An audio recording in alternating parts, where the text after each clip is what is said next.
Alright, so I hope everybody's doing good.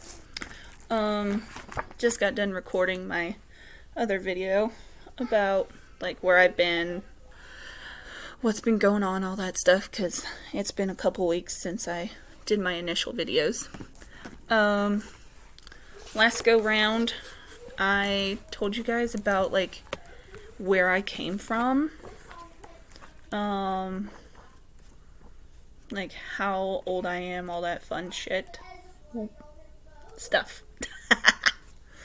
I'm trying not to cuss because of how this is a public format and everything, but it might come out every once in a while. Sorry. I was raised by truck drivers. I'm sorry. Truck drivers and ex-military people, and I just have a bad mouth sometimes. I'm sorry. So I know I told you guys about, like, where I grew up, things like that. Just kind of an overview. My mom's side, like I said, was the British, French, Hungarian, Slovakian, all that fun stuff. My dad's side is German, Irish, and Cherokee Indian. My family name history, I honestly have no idea when it comes to my father's side. It was never talked about. My father never talked about his family, like, ever. The only thing he talked about was, he introduced me to my uncle and his wife. I've met my uncle's kids a couple times, but other than that, I know nothing about my father's side of the family. I mean, I know my last name, obviously, is Shoemaker, and his mom's maiden name was Martin. Other than that, I know nothing. Now, my mom's side of the family, I know my grandpa's last name was Allen, Allen, and he was born in Joppa, Maryland. He actually had a genealogy thing done of his family to where he, like, knows pretty much all of it, if I remember right. My mother has all that information at her house, actually. She actually just found it not too long ago, and she's going to give it to me next time I see her. Apparently somewhere in the bloodline, we're related to Ethan Allen, who is a crook, apparently. The other part of the family is Bumgardt, which is Bumgardt. That's my grandpa's other part of his family. My mom's people were Heislers and Michelin, like the tire. Oh my goodness, Bella! What are you doing? Sorry, that's the dog. Alright, you gotta lay down. You gotta be a good girl. Lay down. She's a mess. I'm trying to remember. Okay, so the Heisler side was my grandma, and that's her dad's family. Before that is Alsace, I guess, Alsace.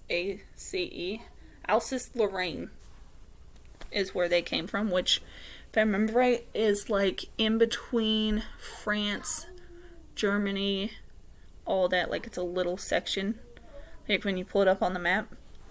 I'm not really sure what it's a part of now, but at one point in time it was, like, right smack up against France and Germany and something else. Hold on, because I gotta find out. I remember pulling it up not too long ago, and it just bothered me. Okay, so it is between France, Germany, Belgium, and Switzerland. And I wish I could show you guys. Let's see. Maybe you guys can see it. I don't know. But that red spot, is Alsace-Lorraine, and that's where my great-grandpa's people came from. And then the Michelin side of the family, which is my grandma's mom. No, my grandma's.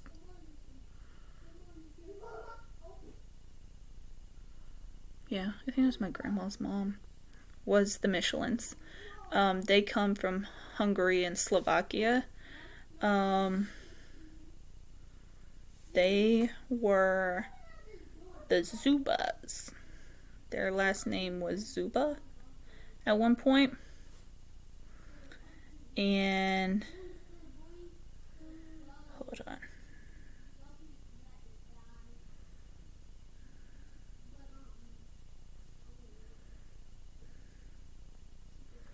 It is actually a Polish name, just so y'all know. It is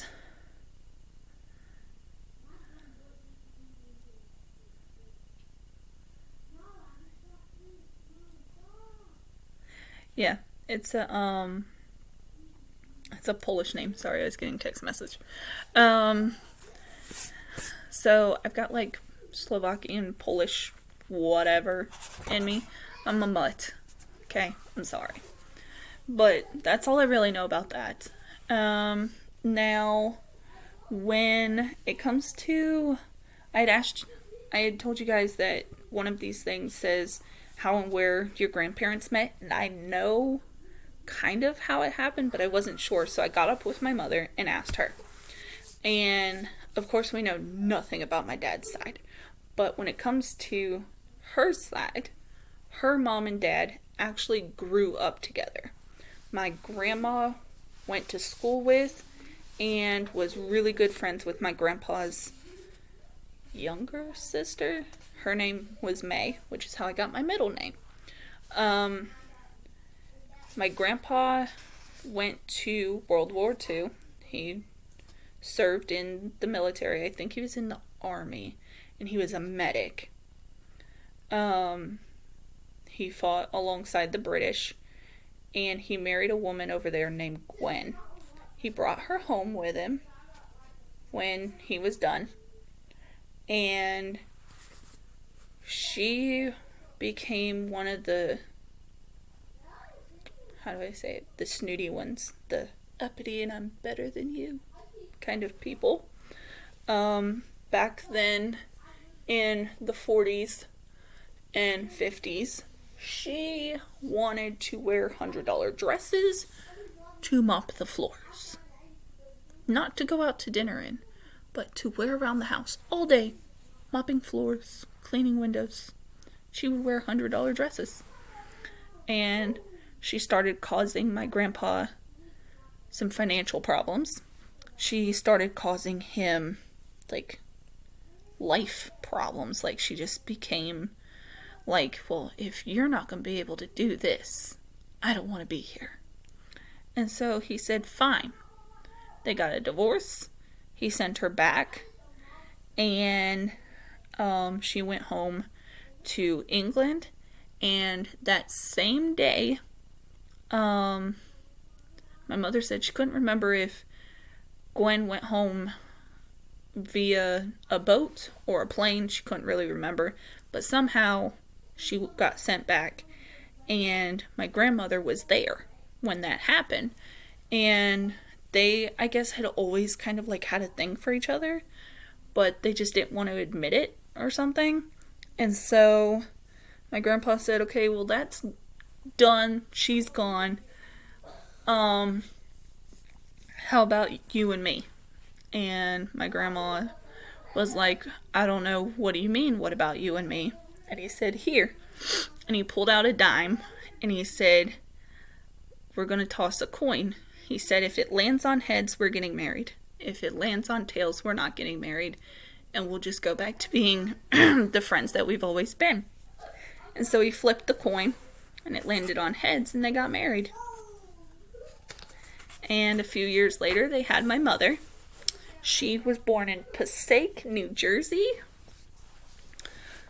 and grew up in Oakland, New Jersey. She was an only child. My father was born in Brooksfield, Missouri, and he was born there and grew up there, and he was one of 2 children. Now, I was told by my dad's ex-wife, who is the mother of my half-brother that I've never met, that there was supposedly another child at some point, but she could not clarify either way. Like, she couldn't verify if that person existed or not. So I just go with the fact that my father was just him and his brother. So yeah, that's pretty much it on family. Oh, sorry, foot fell asleep. So some of the other things that are in here is like talk about your childhood and like what you grew up with and things like that. One of the things is a top 10 of your childhood bedroom. It says to list 10 objects that you remember from the room and describe what they meant to you. Mine aren't necessarily objects. I mean, some of them are, but some of them aren't. Like, they're not tangible objects, but they were visual. My bedroom walls were pure white, and then we got water guns, like water pistols, and filled them with what I call the traditional Crayola colors. Just like basic red, blue, green, yellow, orange. I think we just did red, yellow, green, and blue, if I remember right. We just did those 4 colors. And we put them in the water guns, and we shot them all over the wall. And it only worked like once or twice. And so we ended up getting paint brushes and dipping them in the paint and just flinging it all over the walls. So we had paint splashed walls in my room. And for a while it was mine and my little sister's room. So we had bunk beds and paint splashed walls. Well, then within a couple years of that happening, my grandpa's mind started slipping, and he was diagnosed with Alzheimer's and dementia together. And we had to place him in a home because we could not be there all the time. My mother worked. I was too young. I was in school. My older sister worked. Her boyfriend, who's now her husband, worked. And like I said, all of us kids were too young. So he ended up getting placed in a home, and his bedroom became my parents' bedroom. And me and my little sister got the rooms divided between us. I got the room with the paint splashes on the walls, and my sister got the room that was my mother's room of it originally. And so I based this top 10 off of when the bedroom was solely mine. So it had the paint splashed walls, and I was able to do whatever I wanted to with that room. So I ended up buying a pack of Sharpie markers that has like all the colors in it, like the blues, the purples, the greens, all of it. And I wrote things on the wall, like I wrote song lyrics that meant something to me. I'd write things that friends had said to me, things my father would tell me on the phone, like, you know, I'm proud of you and things like that. At one point when I was a teenager, my friends, whenever they would come over, they'd write their name and they'd write a date of when they were there, on like big eventful days, like when we got to where we started having parties, everybody would come in there and write their name on the wall. So that was something that I'll always remember about that room. I ended up at one point getting one of those really big bed frames where it's like the 4 posts and then it like connects around the top too. So it's like I call it a medieval bed. Like it had a wraparound at the top and the 4 posts, and then it wrapped around the bottom. It did not have the curtains, so no, it did not have those. But I very easily could have. At one point, I traded that bed frame to my sister and got just a plain, regular, just like the metal frame that you set the bed on. And my sister actually ended up hanging curtains on it. And then she decided she didn't like it anymore and switched the bed frame back to me and took my plain bed frame. So that was fun. But I had this big ass bed and it was awesome. And I actually got like battery operated Christmas lights, I guess. They weren't Christmassy. They were just like plain white lights. And I wrapped them around the bedpost and twisted them into the like top bars that went around the top of the bed. So I had those. I had a computer desk that was like gradually bigger. Like it started at the top and it had like a little shelf, and then it got bigger and bigger and bigger. And it had like the desktop where you could set the monitor. It had a slider that slid out for the keyboard, and then there was a big space between that and the bottom of the desk, and that's where you kept your computer tower. And I had it over in one corner of my room, and had a computer chair that sat at it, and I didn't really have anything computer related to put on there other than the actual computer. So the shelves behind it had like little statues that I had. Like one of them is I actually just got it from my mother's over Christmas. It's a fairy with little like dragon babies, because the guy I was dating at the time liked dragons and I liked fairies. And so he had bought it for me for, I don't know, my birthday or anniversary or Christmas. I don't know. But he bought me that, and I had it sitting on the desk. And then I had some other things, like frogs that my mother had gotten me, my father had gotten me. I had, and I actually still have them. I got them from my mother's house when I was there for Christmas. They're called Living Dead dolls that we used to get at Hot Topic. I had one on either side of my computer monitor. I have this huge candle opera that my sister's husband had, her and him got it for me for Christmas one year. And it's like Grim Reapers, and they're holding the little teacup space that you stick the candle in. And it's friggin' awesome. I love it.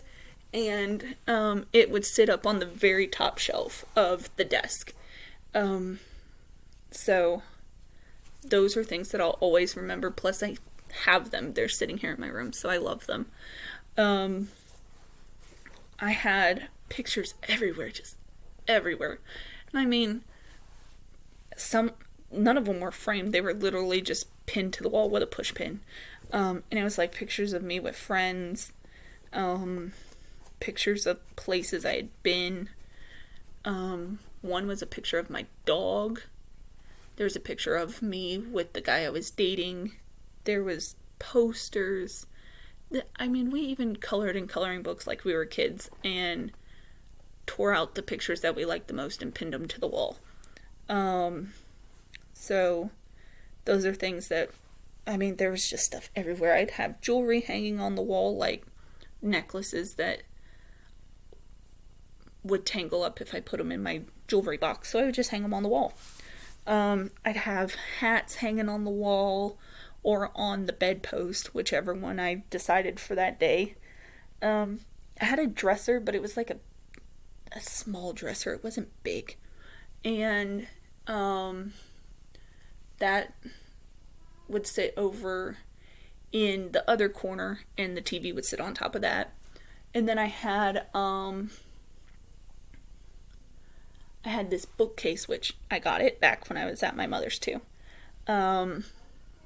that my grandpa had built at some point, and he had actually built it to be, I guess like a storage cabinet of some kind, like to hold canned vegetables or tools or whatever.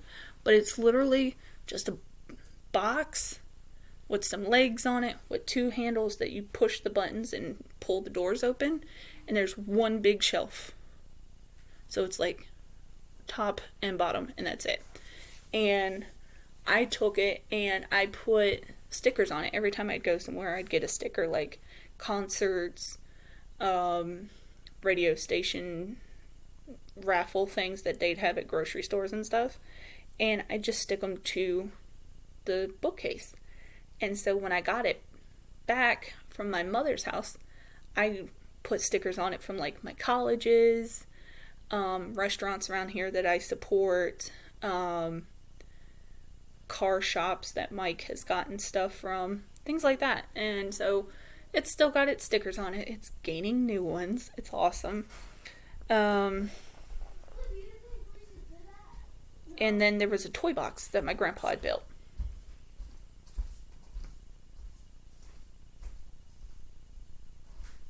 That we used. And it's actually at my mother's house. My sister has requested it to be hers.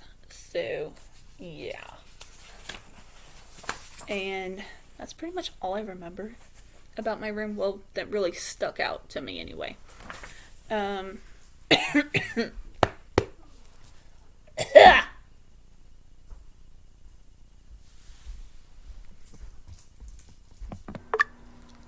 Sorry, I had to pause it. Children came in the room. Anyhow. So yeah, that's all I really remember about that. One of the other things, I'm trying to think. Let's see. We're at what, 22 minutes? I don't remember how long the last one was, you guys. I think I did like 30 minutes. I don't know. Hold on. Let's see. Oh no, one was like an hour long. Oh my god, I'm so sorry, you guys. I guess I'll do one more page and then I'll do like the next video. So the other thing, the next one that it asked me was what pets I had in my house and how big of a part of my life they were. We had multiple dogs and cats throughout my life growing up. We had a dog that was all black. He had a white spot right here in his chest. And then going up his back, he had a line of hair that went the opposite way. And then it would curl on either side. So it was like this, and then like this, and then straight down the middle. And we called him Pickles. We named him Pickles because he would eat everything but a friggin' pickle. He'd eat hot dogs, french fries, lettuce, tomatoes, onions, all of it except a freaking pickle. So, we named him Pickles. He had a sister named, what did I name her? See? Children. I'm trying to remember. I think I named her Lady. Like, I'm so sorry. I don't care. That was me. Like Ladybug, something like that. Dumb person. She ended up getting run over by a car when she was still a puppy. So, yeah. And then we got, later on we ended up with another dog named Socks, who was an Australian Shepherd and some other kind of herding dog mixed together. She ended up having puppies, and a bunch of them, she had, I want to say 6. 4 of them were born dead. 2 of them survived, and we had named them Zeus and Athena. Well, Zeus died. He was the runt, and he had 2 puncture holes up here at his shoulders, like one on each side, and then he had 2 puncture holes down at his hips, one on each hip. So it was like Socks had bit him, I guess trying to, kill him. And we took him to the vet. They said that that's probably what happened, that in order to make him stronger, he needed to be on oxygen for like 2 weeks or whatever, and we just couldn't afford that. So we basically brought him home and just hoped for the best. And he did not make it through the night. So we ended up with just Athena, but we didn't like calling her Athena without Zeus, so we started calling her Roly, and we'd call her Roly Poly and things like that because she was just chunky and funny. And she ended up one night when we had to rush my grandpa to the hospital because he just was not there mentally because of his Alzheimer's. And when we came home, well, I didn't come home. My older sister, come to the house to get something. And I was at the hospital with my mom and my grandpa. And she called and said that they found Roly laying in the road. That she had gotten hit by a car. Because she had tried following us. She tried following the ambulance and following us. So we lost Roly. And then eventually we ended up with another dog who, when we got him, was not big. But he wasn't a runt either. And that dog ended up being huge. I mean, he was like Great Dane tall, but was built like a Labrador. And we called him Pokey because he liked to poke you with his nose. And we adopted him and another dog in the same day. And she was little, like a Chihuahua, I guess. But she was stocky, like, I don't know how to describe her, but she was stocky, like a bulldog almost. And then, it didn't matter how short you cut her nails when she'd walk, she'd make this like little clicking noise. And so we called her Tippy, because it was like tip, tip, tip, tip, tip. So we called her Tippy. And we had her, and then we ended up getting,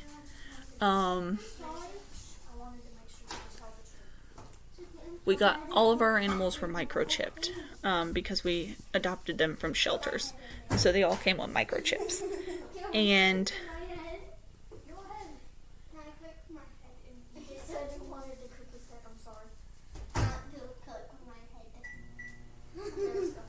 so, if they ever got loose or anything, we would know where they were. And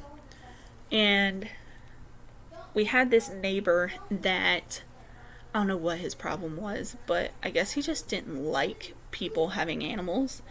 And every so often, like, it wasn't an everyday thing, it wasn't an every week thing, it was just like sporadic, like once every 3 or 4 months. Pokey would run across the road, and our road was a dirt road, until I think right after we got Tippy and Pokey. And the dogs would run across the road over to his house, and they'd like, mess with his dogs or his cats. One day they knocked over his trash can and shredded up his trash. Well, this butthead, I was going to call him something else, went and got one of those, like, animal control traps that they have, where it's like the fence box thing, and then they walk in and it drops a door on them to where they can't get out. And he caught Tippy. And then he caught Pokey. And animal control was called and come and got both dogs. Well, of course, they scanned them, found out, well, they scanned both animals. Pokey's popped up, and we got Pokey back. Tippy's, I guess, had malfunctioned or whatever, and we never saw Tippy again. So, that happened. In the mix of all of this, we had multiple cats. We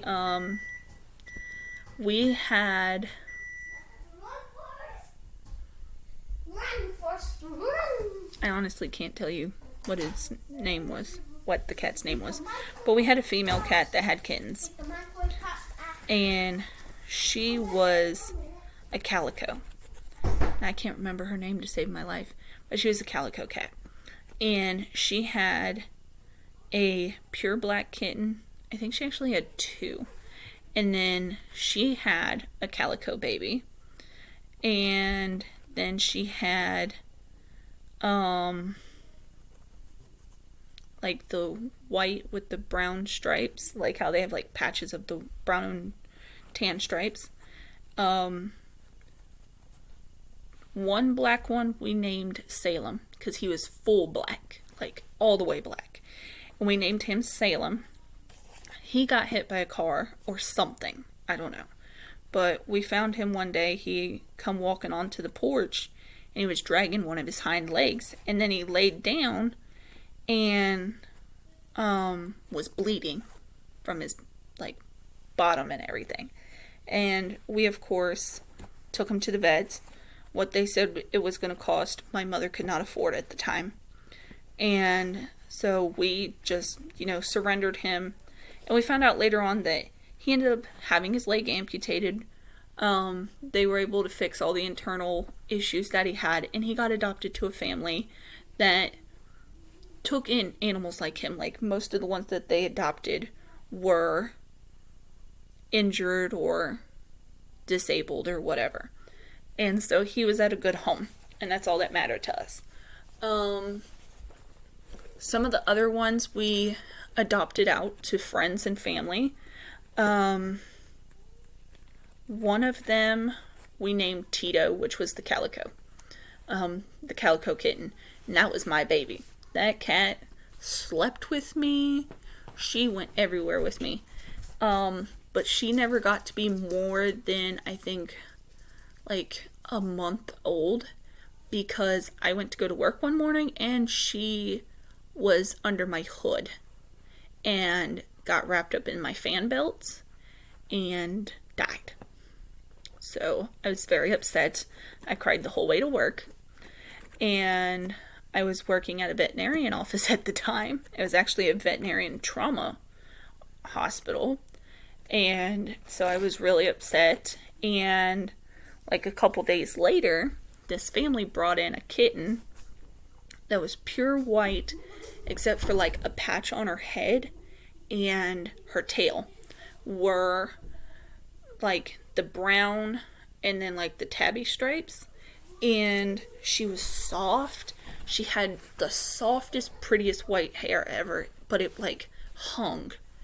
And they said that they found her in the middle of the highway and they just couldn't leave her there. Now, mind you, this is a kitten. She's this big, okay? How you saw her in the middle of a highway while sitting in a big old pickup truck, I don't know. So how you saw that little bitty thing in the middle of a highway in that big old truck that they were driving, I don't know. I honestly think it was a kitten that they had, found, or maybe their cat had had a kitten or something. I don't know. And they just decided, hey, let's bring it to this veterinarian office. So they brought it in and said, hey, we'll pay whatever the bill is for this cat to get its checkup or shots or whatever you think it needs, but we cannot take it home. So my boss did a rundown on the cat, vaccinated it, blah, blah, blah, and we put it in the kennel in the back. And I was like, you know what? I want this cat. So I called him before I left because, he came in, did the rundown, and then he left because it was a weekend. And weekends were by appointment only and all of that fun stuff. And so the people paid the bill, and I called my boss and I was like, hey, can I take the cat? She's paid for, and I've been wanting another cat since mine died. Can I take her? And he's like, sure, why not? So I took a towel out of the laundry space there at the office, wrapped her in the towel, put her in my car, and drove home with her. And she became, I named her Lily Bell.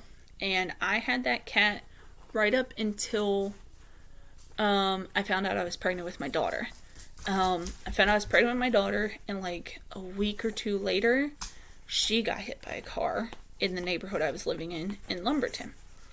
And my mother says that that was God's way of helping me find a way to get rid of the cat, because I was worried that the cat was going to get in the crib with the baby and smother her or whatever, because Lily Bell was the kind of cat that would get in the bed and she'd sleep right there. And I was worried about that.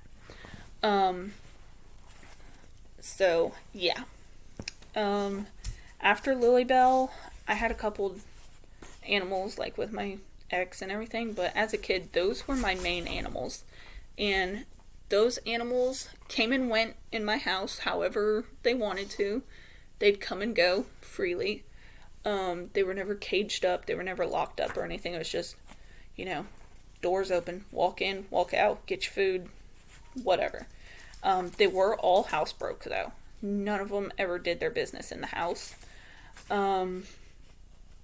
My main dog was Spike. He was a red nose mixed with boxer, and he was my baby.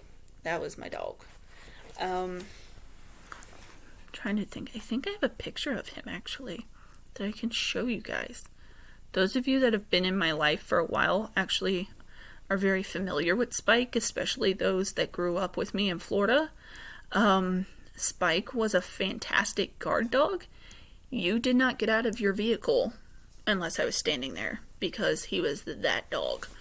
But then once you got inside with him, he was a big old baby. He was awesome. So, that...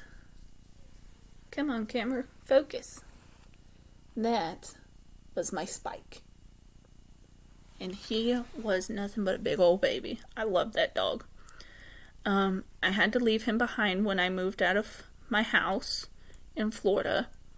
My sister took care of him and everything. And then, when my mother and my sister and my stepdad were packing to move to North Carolina, they went out to dinner one night and they came home and Spike was laying in the driveway dead. From what we could figure out, hey, no! From what we could tell, well, from what they could tell, they're pretty sure he got ran over by like a delivery truck, like UPS or something. Hi, Bella. Hi. What are you doing? You crazy, crazy animal. What are you doing? So, that happened. But my animals were like family. They rode in the cars with me. Spike would get on the four-wheeler with you, just like this one here goes riding with me. She goes to the store. So we go and get gas. We haul the trash. We go to the bank. We even go and see Mike at work sometimes.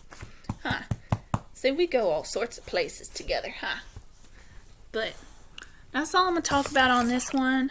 I'm going to end this video, and I'll do you guys another one because I'm trying to make up for the time that I was gone. So I figured that's only fair. See, it's only fair. And we'll see you guys next time.